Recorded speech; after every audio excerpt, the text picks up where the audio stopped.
You're listening to Crushing Club Marketing, a podcast for progressive club leaders ready to increase their club revenue. The time for change begins right now. For many club communicators, newsletters and member emails are a necessary evil. Hours are spent creating print and digital collateral for members, but how is it helping to build community and strengthen membership?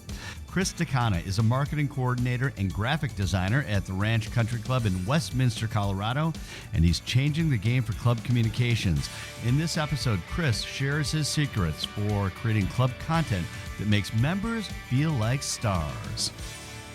Well, thanks for joining us today. You know, in our work with private clubs, I've had the chance to see a lot of club communications. I've seen newsletters, weekly, monthly e-blasts, print pieces.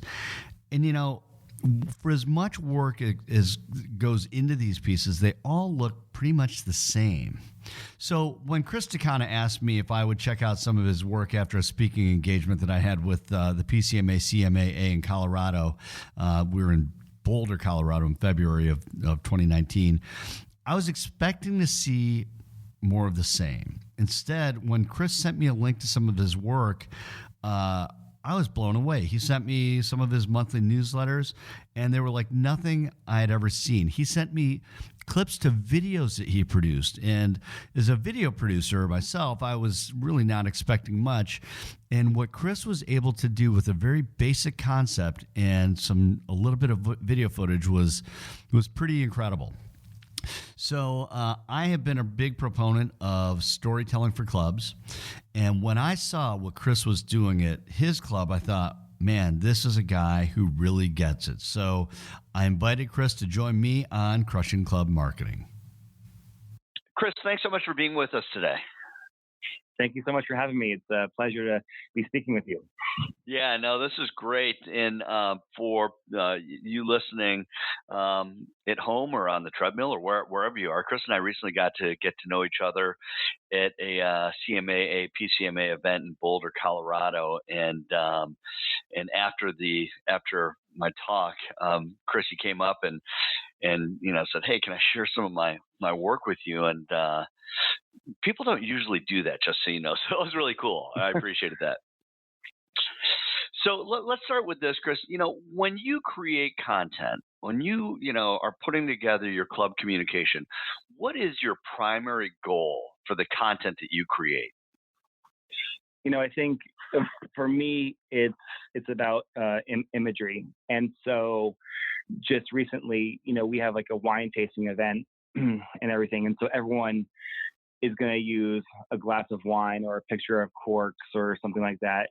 Where I try to really kind of take a different route is taking a picture of our food and wine, director, our food and beverage manager and everything. And so, because they have the knowledge, the members connect with them, they're more of a visible face. Or I might take a picture of a member holding a glass of wine in a group and kind of a group setting. So you have more of a connection with, your community.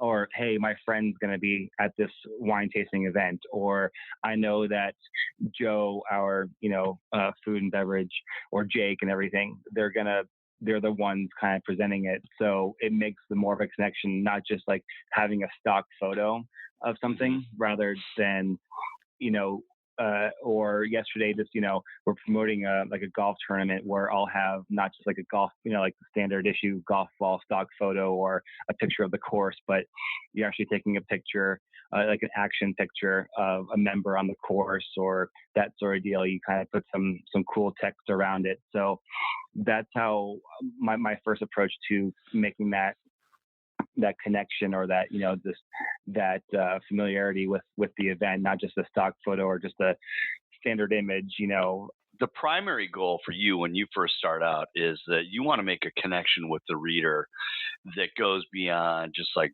words on paper, or in your case, maybe words in digital, but that more driving the engagement and connection with your content. Is that fair? I mean, that's as far as what you're really trying to do. Number one, right? 100%. Is that what you think makes content more memorable too? I mean, how does that, from what you've even observed or what you've seen, or maybe even feedback from the members, is the content that you're creating more memorable in that way? I think so because it starts a buzz around the club. It's whether you put someone in a magazine or on social media, a member, or something, that they see, like on a photo album on Facebook, whatever.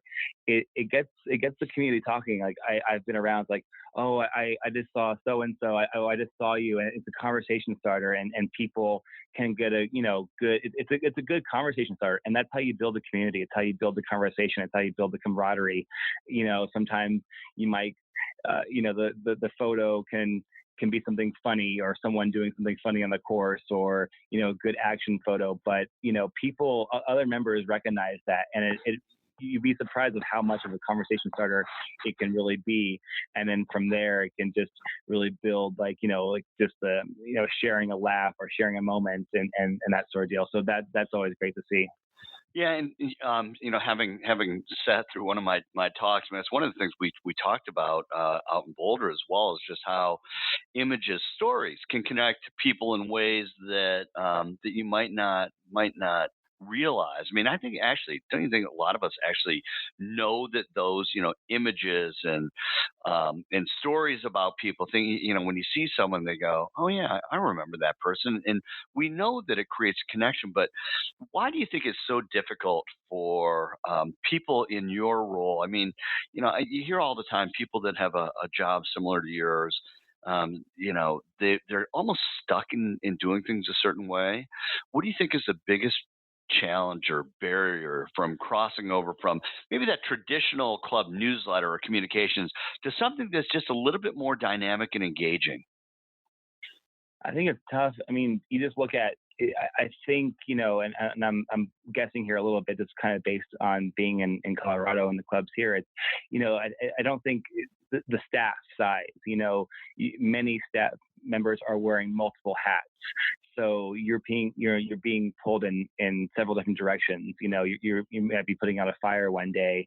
Something might happen that you have to fix. And that draws your attention away from, okay, I have to take care of the marketing today, or I know there's a really great photo opportunity. Maybe it's a beautiful day on the course or on tennis courts, or something's really cool happening with the junior summer camp program, and there's some good opportunities there. But you're being pulled in several different directions, or you might have to help out.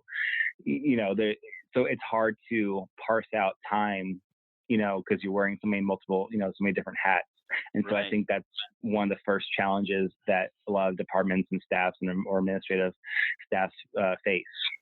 So it's almost like, I mean, just like we all run at such a fast pace today. And it's almost like if people have more time to think and ideate and brainstorm, they might be able to come up with more innovative content.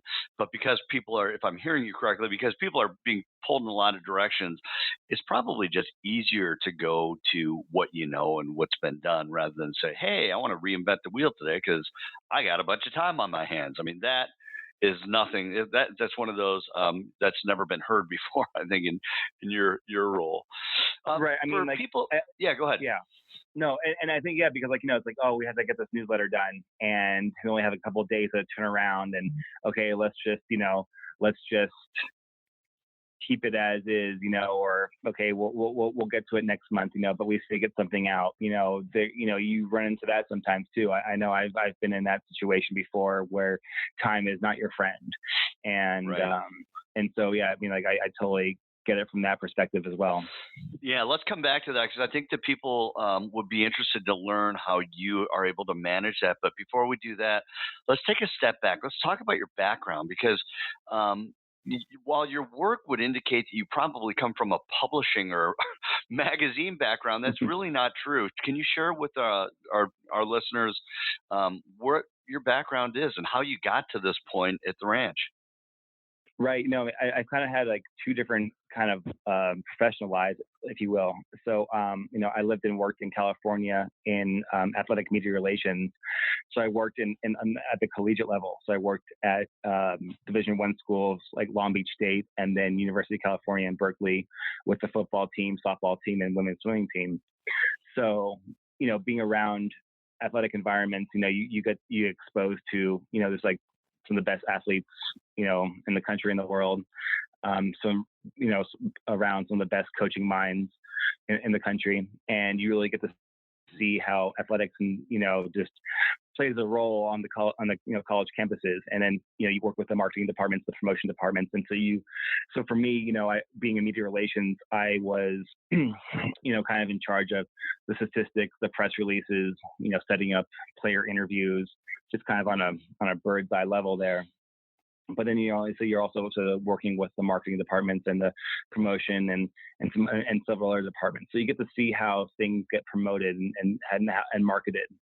Right. And so I moved back to Colorado, and I was trying to land jobs, like PR jobs at whether it's a boutique or a firm, and I wasn't getting opportunities. And I kind of finally ask, like, why is my background not suitable for PR work out here? And I didn't have quote unquote agency experience. Sure. So I quickly realized, I'm like, okay, that route's not going to happen. So I had to kind of reinvent myself. So I really took the time to learn, self-teach myself marketing principles, a lot of marketing, that way, graphic design, really heavy in graphic design. Kind of trial by fire in that case, right? You're just jumping in. Yeah. Absolutely.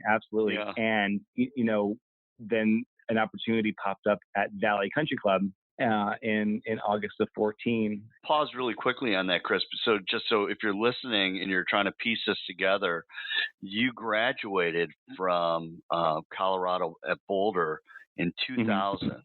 And had your media relations job, then a couple jobs outside of the industry, and ended up landing at Valley in August of 2014. So there's you had accumulated quite a bit of experience in that time, in various marketing capacities. Is that right?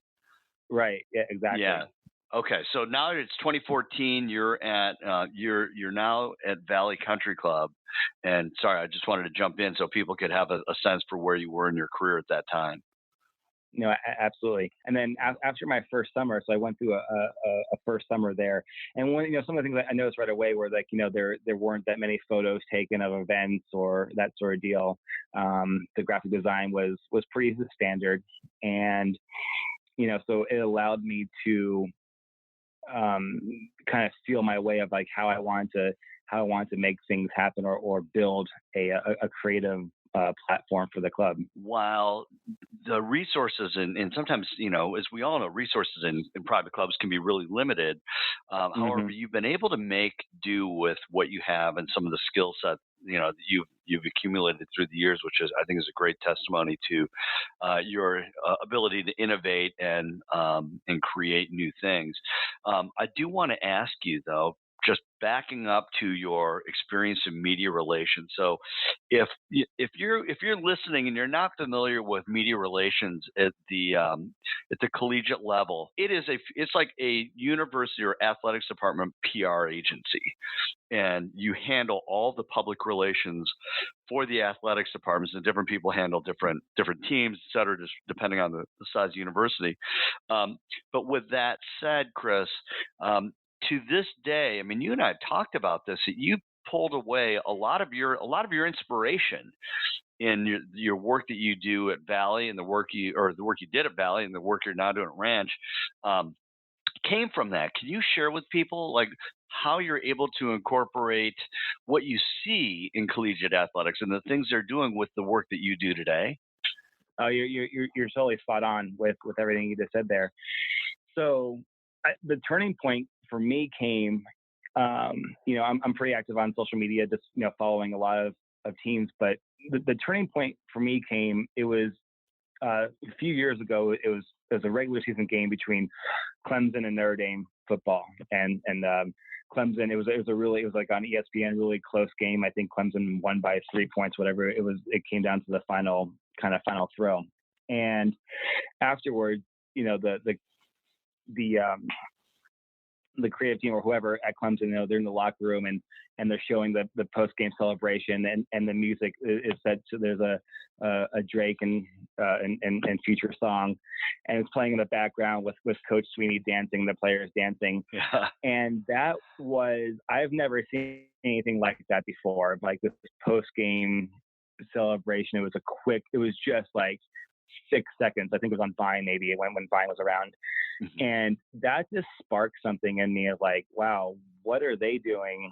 And this is really cool. Kind of just, it's a 6 second clip, player celebration, music, music overlay, that sort of deal. And so I started to like really do some more research, and I started following Clemson football on Twitter. They're creative and everything.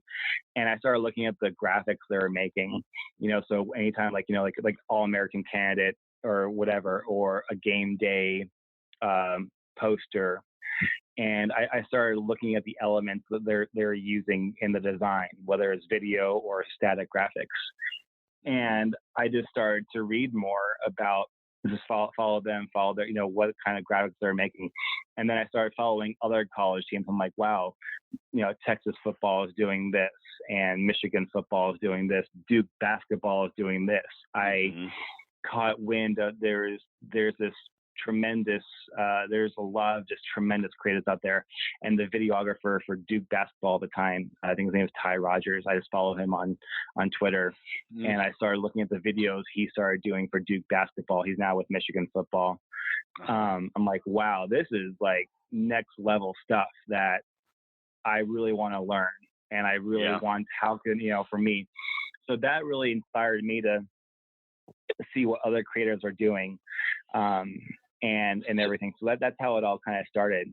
That's awesome. Let's make that connection then, because I think that while some people might listen and go, yeah, well, that's different though. I'm running a club. What right. is so similar is that these are, if you're a Seth Godin follower, he talks about tribes and about people who are, the band together, which is what a club is. And it's also what athletic teams are and what colleges and universities are. Man, if you want to see people come together like no other setting, is find a sports team where everyone has the same set of values and beliefs around their team. And so to that end, clubs and whether it's collegiate, it could be professional as well, but passion for sports as well as passion for your club is very similar, is it not?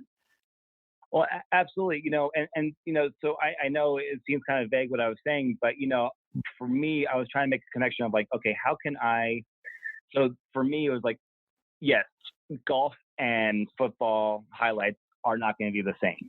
Golf and basketball highlights are not going to be the same. It's obviously a much different paced, sport altogether. Right. We all get that, but for me, it was like, but how can we celebrate a golf championship? How can we celebrate a tennis champion? How can we celebrate a junior champion, whether it's tennis or golf, or swimming or whatever, so there are ways to make, for me, it was like, okay, I know that like the video I want to do is not going to be as, fast paced, intense, that sort of deal. But, I know I can make graphics that connect to really celebrate the member or the individual that won, championship, or we have championship weeks coming up. So how can we build promotion around that? So having, like you said, like having that background in athletic media relations, having been around those departments, having been around the athletes, having been around how those were marketed. And when I was in that world, and then now, fast forward to, a few years ago, whatever, and what college teams are doing now, for me, it was like, okay, how can I just take those concepts and apply it to the country club? So you're actually, you've stolen a page out of my playbook, Chris. No, I'm kidding you. No, but truly, this is something that I believe since the idea of content marketing really started becoming, modestly popular, although it was fairly early on in 2008 and 2009, which is the idea that rather than waiting for the media to come and cover your event, because let's face it, your local television television news or your local newspaper isn't going to show up at your club championship and cover that event, right? But Right. if you can take that into your own hands and say, you know what, we are going to cover it as if it is a national championship, conference championship game, something like that, or conference championship event, or a big city event, and treat it in the same way. Tell similar stories, have great imagery. Your members will embrace it, and it feels like a bigger deal, right? So it is that idea. Like what I'm hearing you saying is like, you know what? I'm applying the exact same things we use for, a major university in the media relations for that. And I'm just taking the same thing and bringing it to the club. And you know what? To the people in the club, which is really your audience, it may not be a big media market, but that audience cares a lot about that content.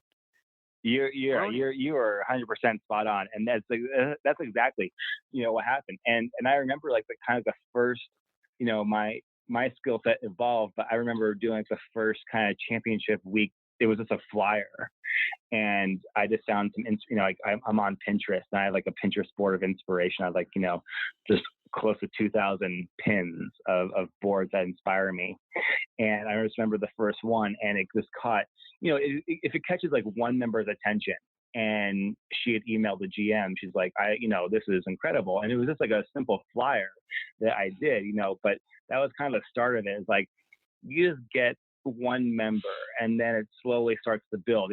Things don't have, I think to your point, to what you were saying kind of earlier, touches on like, members are kind of, I think, used to the same format and style each week. And so when you introduce something new, like a new concept, it doesn't happen overnight. Like it just catches wildfire overnight. It's, I think there's a slow build in the country club world based on my experience. But then I start to build off of that one flyer. And I'm like, okay, what if I did this next time? Or what if we added this element next time? And then you start to build that. And then by the time the last championship year, so it would be August of 17, I had refined I made like a really cool kind of championship week video. And I made like a splash page on the website. Building, building that hype and that buzz to get people excited to play in this thing too. So it also evolved in that way. Yeah, that's awesome. So let's break this down a little bit for our listeners, Chris, because you've done quite a bit, and I listen to you and I'm going, man, you do a lot of stuff there. I mean, you produce videos as well at Ranch, and assuming you did the same at Valley as well. But for people who are listening today and they're going, oh man, this guy's done a lot. I don't think I can do that, or I don't have the skill set. What would be some ways that what are some ways that you would recommend that people start to try and dabble and explore in, assuming they have similar creative latitude that you have and have enjoyed in your career, in your club career? What would you recommend they start? What's a good starting point for them? I think for me, there's a couple instances. I've been pretty proficient in Photoshop, but YouTube is. I know it sounds kind of basic, but YouTube videos, I self-taught myself everything. Like, so the platforms I use for video, if someone's interested in video, is Premiere Pro, and just Terry White does a great, like, that's how I learned. That was my first Premiere Pro tutorial, was Terry White. He's with Adobe, and he did like the 10. It was a 30-minute YouTube video, but it's like up the 10 basics starting a Premiere Pro video. And the way he broke it down, I mean, he's such a great educator for Adobe. He's just proficient in almost every program. And I watched the 30-minute, and I had it on one screen, and I'd pause it, and I had Premiere Pro open on my other screen, and I just follow along, and that kind of sparked that whole learning process. And then also for me, I mean, if the department has the budget, and I totally get it, but I was fortunate enough in 2016. I'm hoping to go back this year, but the Adobe Creative Conference. That's why it was in San Diego in 16, and I think it's going to be in LA this year. And that was a mind-blowing experience, because when I was in San Diego, it was a room of, I was in the conference in the convention center, and you're in a conference hall of 10,000 other creatives, and it's like, wow, you like get to meet people. Yeah, I mean, right, and you get to share stories, and you get to see what other people are doing, and it's really inspiring. So for me, I'm just inspired by what other creatives are doing, and what technology is out there. And then, it's all at our fingertips with YouTube or lynda.com, that sort of deal. And it's just like, if you can find the times, you can etch out during the day, it might be harder. I understand, because you're being pulled in so many different directions. But, if you can carve out an hour at night, just kind of going on YouTube and then seeing, typing in what you want to learn, and studying that, if you have that drive and that passion to learn it, then, that's how I got started. Yeah, the resources exist. So if you're not familiar with some of the products that Chris is just mentioning, Adobe has a creative suite, and their platform is fabulous for people who are in the creative industry. We actually edit on Adobe's Premiere Pro video editing platform that Chris is mentioning, and of course Photoshop, which some of you may be familiar with as well. But just a great suite of services. The other thing I want to just touch on that you mentioned that I think is really, really important for people to I think it's important for people to embrace, and part of it is because I'm a business owner as well. But you said something in there that, aside from the fact that all these things exist online, and oh, by the way, some people that we've talked to on this podcast in real life, Jackie Singleton at the Country Club in Brookline, she gave me a great tip. She goes, what we did to learn how to edit? We sent people to the Apple Store, and they took an iMovie class.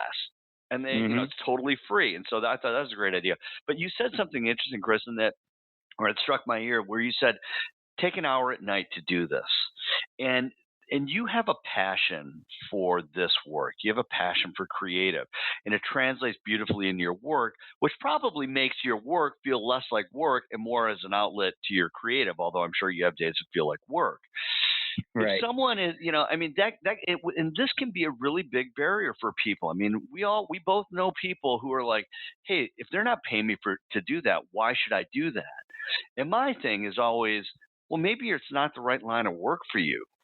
But I don't want to get overly on my soapbox with that stuff. But this really is about, in your case, about wanting to advance your career and having a very specific interest in part of what makes you good at your job. Well, I couldn't agree more. And that's what I think this drives me. I'm not saying like, look, I'm still trying to get better every day at what I do. And yeah, there are times during the day where I can't get to what I really want to get to.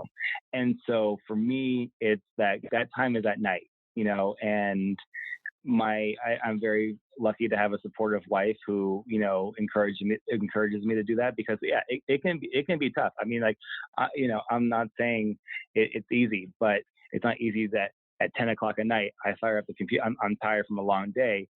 And at 10 o'clock at night, I'm on my phone. I'm watching tutorial videos. I am studying what the latest trends are, not only, creatively, digitally, but social media wise.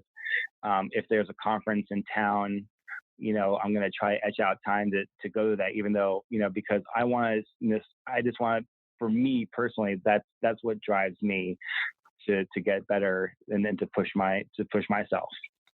Okay, so we just have a few more minutes, but what I do want to do is I want to go in the weeds with you a little bit, and maybe have you share some of your tips and your best practices around how you do some of your work. How's that? Okay.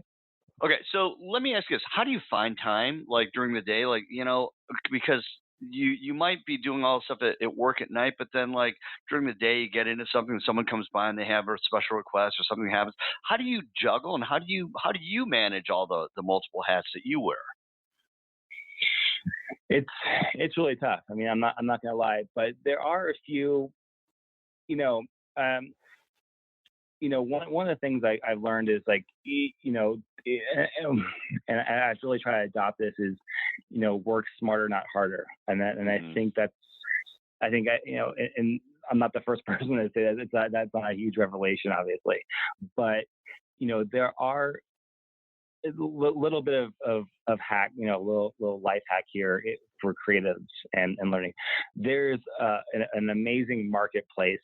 There's two resources that I rely on if I'm in a pinch for time or just need to drag and drop stuff into templates. And there's this Envato marketplace and the Creative Marketplace. Those are just two amazing resources where you can download templates. Now, some of them, you have to pay for, but if you're in a pinch or bind and I'm juggling multiple things and I just need to get something, into a really cool template that might work, I'm going to go to Envato or Creative Marketplace, and, you can download Photoshop actions to enhance your photo. Like, you can take photos and then you can apply, you can apply or buy these things called Photoshop actions, for example, or brushes. And you can, one click of a button, you can change how the photo looks. You can really doctor a photo with one click of a button.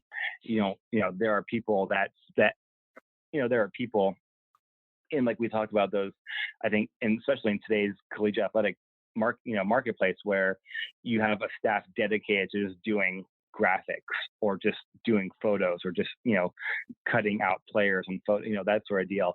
Whereas here it's like, we talked about in the country club world, you're wearing multiple hats. You don't have time. Like, the time is really hard. So you need to rely on templates or something fast on the go. So right. I definitely, those are kind of two places I definitely rely on for things.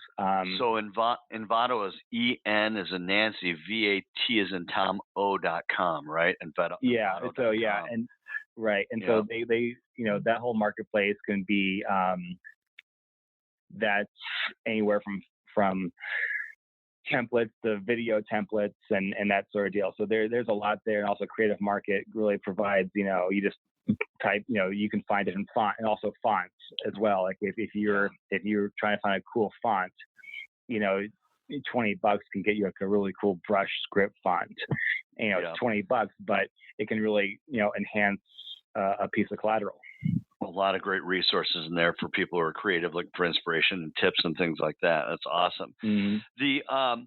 So your story content, which we've not really talked a whole lot about, but is someone who does storytelling workshops and talks to private clubs about how to identify stories and find stories.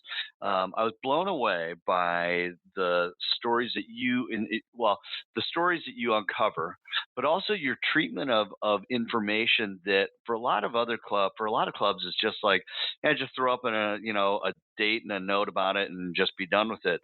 But as we talked about at the beginning, great images. So your photography is excellent, and then you have a way of manufacturing, weaving kind of a story around it, even if it's just a few sentences. Two questions for you on that. How do you find a story, like a real member story or staff story? And secondly, what's your trick for taking something like, maybe even just, let's make it up because it's coming close, is your Easter brunch at your club? How do you turn that into something that's more than just like a little box in a newsletter that says join us for Easter brunch? So the first thing is that there are two primary sources that I really relied on. One, it's like I'm at the club. You're at the club a lot, so you're around the membership a lot. So you just kind of pick up on stories or conversations. Also, I really relied on the service staff. So they're around the members a lot. From the bartenders to the service staff there, and they might they are around their conversations all the time. And then another big part too was at Valley was that we had a really huge influx of new memberships. And so the membership director there, she did a phenomenal job of creating this wall. It was a wall of just new members. It was like there's their photos and their bios. And so I read all all the bios. And wow. so I learned all the member stories. So I'm not going to, I'll use an example of how, there's a couple and their bio. So it was right around I needed to do the February magazine, and February is like, kind of like that, the Valentine's Day love kind of month, kind of stuff. Right. Right. And so while I'm not going to, I'll deflect it to this way of how to answer the second part of your question, because I think it's easier for me to do this way. Yeah. So I read their bio on the new member wall, and it was just like a teaser line. It was like, and they have a love story that you wouldn't believe, because the member bios, you can't really, these are just like on 8.5 by 11, And so I reached out to the couple and I said, hey, building out the February magazine for the club, and I was reading the new member profile bio, and that line caught my attention, like a love story we have to hear. And so we set up a time. They came to the club.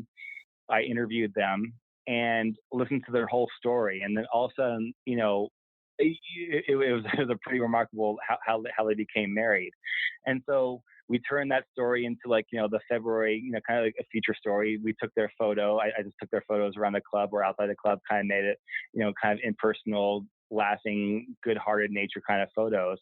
And that's how it all kind of comes together. So you're sharing their story. They're a new member couple to the community, and they have a pretty cool story. And in that story, you never know who might have a similar experience, or another couple like, wow, I can relate to that, or I understand what they're going through. And all of a sudden, now their story is out there. The community gets to know them on a personal level. And that's how it all kind of shapes and forms. Wow. That's awesome. Well, Chris, the work you're doing is terrific. It's been inspiring. We will have links within the text of our post. So if you're listening, feel free to click on some of the links. You can check out more of Chris's work and have some links to your video as well. So really appreciate you spending some time and sharing how you've gotten to where you are and some of the tricks of the trade. You're doing great stuff. Thank you so much. And it's an honor and a pleasure to be speaking with you. And when we connected at Boulder, it just the things you were teaching and to the group really hit home, and it made me feel like maybe I was doing something right. So for me, this is a great honor to talk to you. Oh, it's been a lot of fun. Thanks. And thank you for joining us. Again, be sure to subscribe to Crushing Club Marketing on iTunes or Google Play or Spotify, and sign up for our monthly webinar series at Crushing Club Marketing Academy. That's hosted by Ruth Glazer, Britt Lager, and Kathy Heil as well. Great information, and that's once a month. Until next time, keep crushing your club marketing.